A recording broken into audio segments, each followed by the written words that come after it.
ভুৰাগাঁও মধ্য অসমৰ মৰিগাঁও জিলাৰ অন্তৰ্গত ব্ৰহ্মপুত্ৰ নদীৰ পাৰত থকা এখন সুন্দৰ ঠাই। মৰিগাঁও চহৰৰ পৰা প্ৰায় 22 কিলোমিটাৰ দূৰত্বত আছে এই ভুৰাগাঁও আৰু এয়া হৈছে ভুৰাগাঁও চাৰিআলি।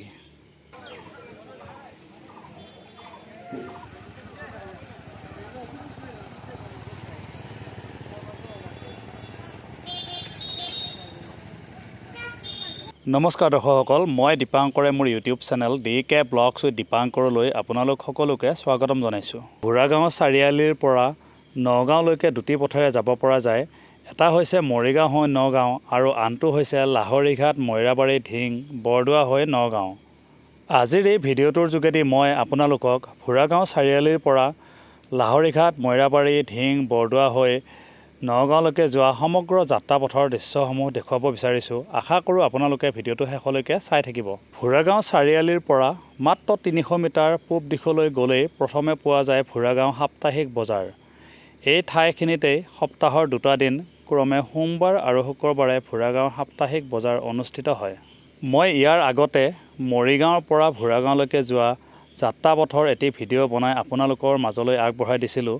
সেই ভিডিঅ'টোৰ যোগেদি মই মৰিগাঁও ভুৰাগাঁও পথৰ সমগ্ৰ দৃশ্য আপোনালোকৰ আগত উপস্থাপন কৰিছিলোঁ।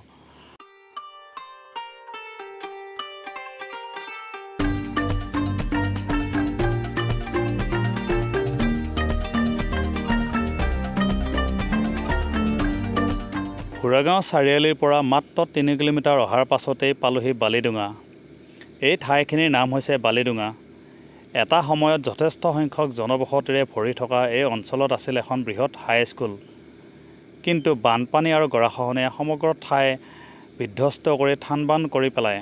ভুৰাগাঁও চাৰিআলিৰ পৰা 3 কিলোমিটাৰ অহাৰ পাছত বালিডুঙা মথাউৰি পোৱা যায় আৰু বালিডুঙা মথাউৰিৰে কিছু সময় যোৱাৰ পাছতেই মথাউৰিৰ পৰা মূল পথত নামি যোৱাৰ সময়ত পোৱা যায় হাতী লৰোৱা পথাৰ। আৰু আপোনালোকে দেখিব পাৰিছে এইখন হৈছে হাতী লৰোৱা প্ৰাথমিক বিদ্যালয়।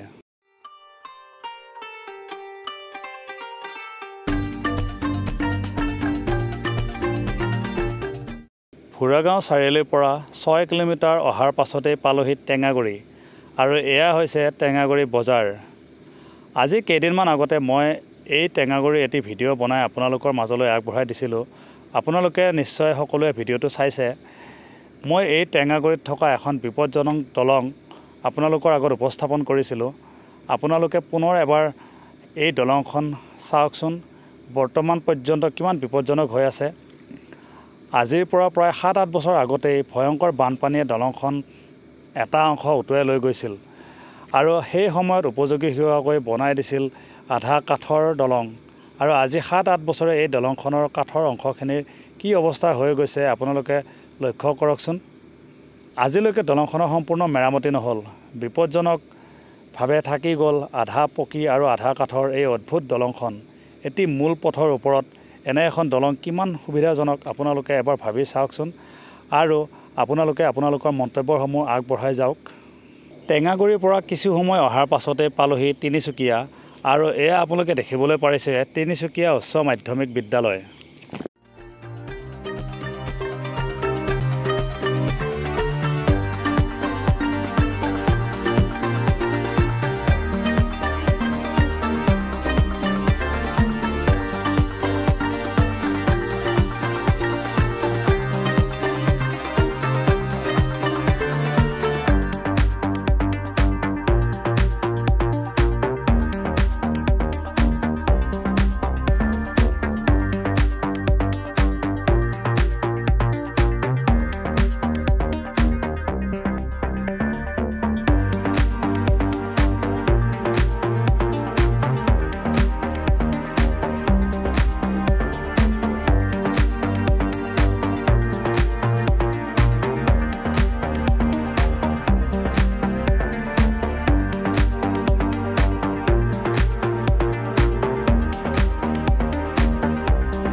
প্ৰায় 12 কিলোমিটাৰ ভুৰাগাঁও চাৰিআলিৰ পৰা অহাৰ পাছত পালোহি লাহৰীঘাট। মৰিগাঁও জিলাৰ অন্তৰ্গত এয়া হৈছে লাহৰীঘাট বজাৰ।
এটি মূল পথৰ দুৰৱস্থা আপোনালোকে দেখিবলৈ পাৰিছে। এনেদৰে ভুৰাগাঁও চাৰিআলিৰ পৰা প্ৰায় 22 কিলোমিটাৰ অহাৰ পাছত পালোহি মইৰাবাৰী, আৰু এয়া আপোনালোকে দেখিবলৈ পাৰিছে এয়া হৈছে মইৰাবাৰী বজাৰ। মৰিগাঁও জিলাৰ অন্তৰ্গত এই মইৰাবাৰীতেই আছে মহাপুৰুষ শ্ৰীমন্ত শংকৰদেৱৰ জন্মস্থান শ্ৰী শ্ৰী আলিপুখুৰী পাতেকী বৰী সত্ৰ।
মৈৰাবাৰীৰ পৰা প্ৰায় 5-6 কিলোমিটাৰ আৰু ভোৰাগাঁৱৰ পৰা প্ৰায় 27 কিলোমিটাৰ অহাৰ পাছত পালোহি ধিং।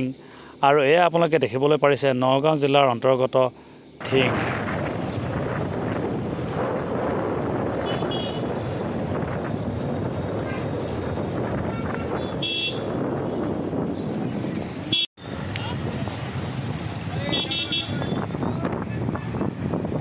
ভোৰাগাঁও চাৰিআলিৰ পৰা মৈৰাবাৰী ধিং হৈ নগাঁওলৈকে সম্পূৰ্ণ পথৰ দূৰত্ব হ'ব প্ৰায় 53 কিলোমিটাৰ। ভোৰাগাঁও চাৰিআলিৰ পৰা ধিঙলৈকে প্ৰায় 25-ৰ পৰা 26 কিলোমিটাৰ আৰু ধিঙৰ পৰা নগাঁও চহৰলৈকে প্ৰায় 26-ৰ পৰা 27 কিলোমিটাৰ হয়।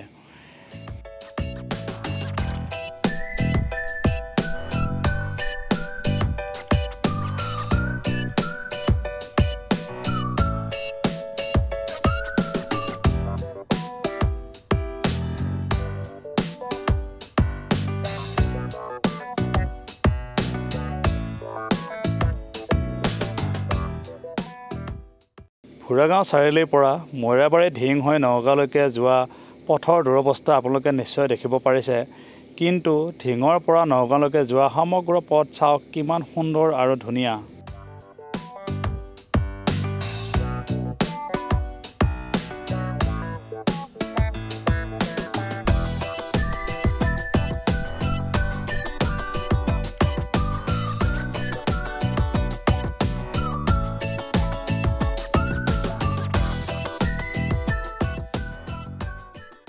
ধিঙৰ পৰা বৰদোৱালৈকে দূৰত্ব হ'ব প্ৰায় 10 কিলোমিটাৰ।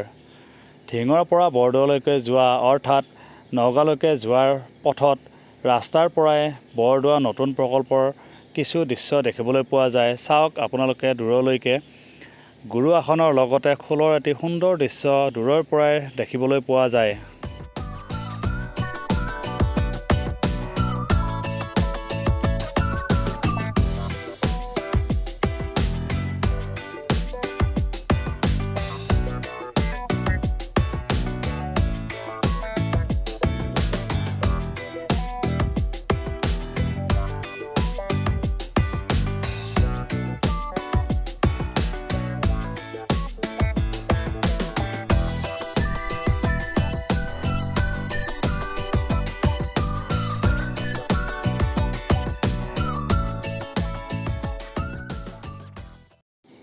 ভোৰাগাঁও, মৈৰাবাৰী অথবা ধিঙৰ পৰা বৰদোৱালৈকে অহাৰ সময়ত এই ঠাইখিনিত নামিয়েই বৰদোৱা সত্ৰলৈকে যাব পৰা যায়।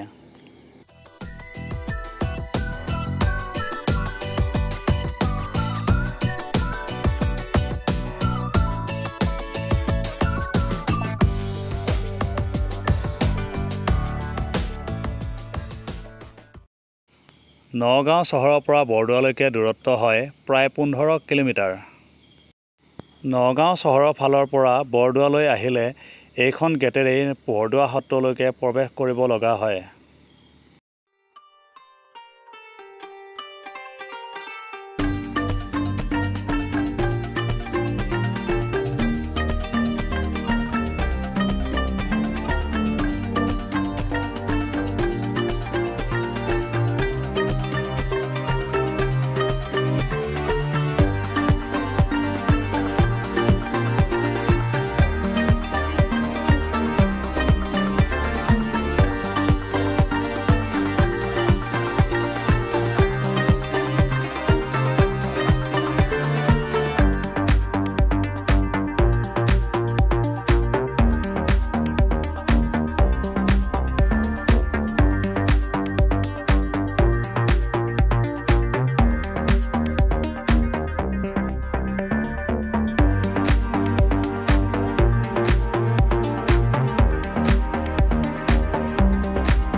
সম্পূৰ্ণ 53 কিলোমিটাৰ অহাৰ পাছত পালোহি নগাঁও আৰু এয়া আপোনালোকে দেখিবলৈ পাৰিছে এয়া হৈছে মধ্য অসমৰ নগাঁও চহৰ।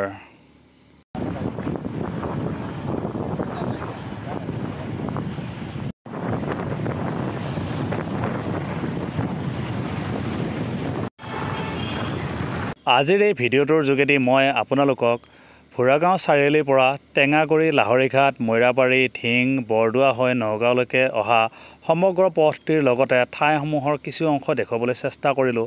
আপোনালোকে ভিডিঅ'টো চাই কেনে পালে বাৰু?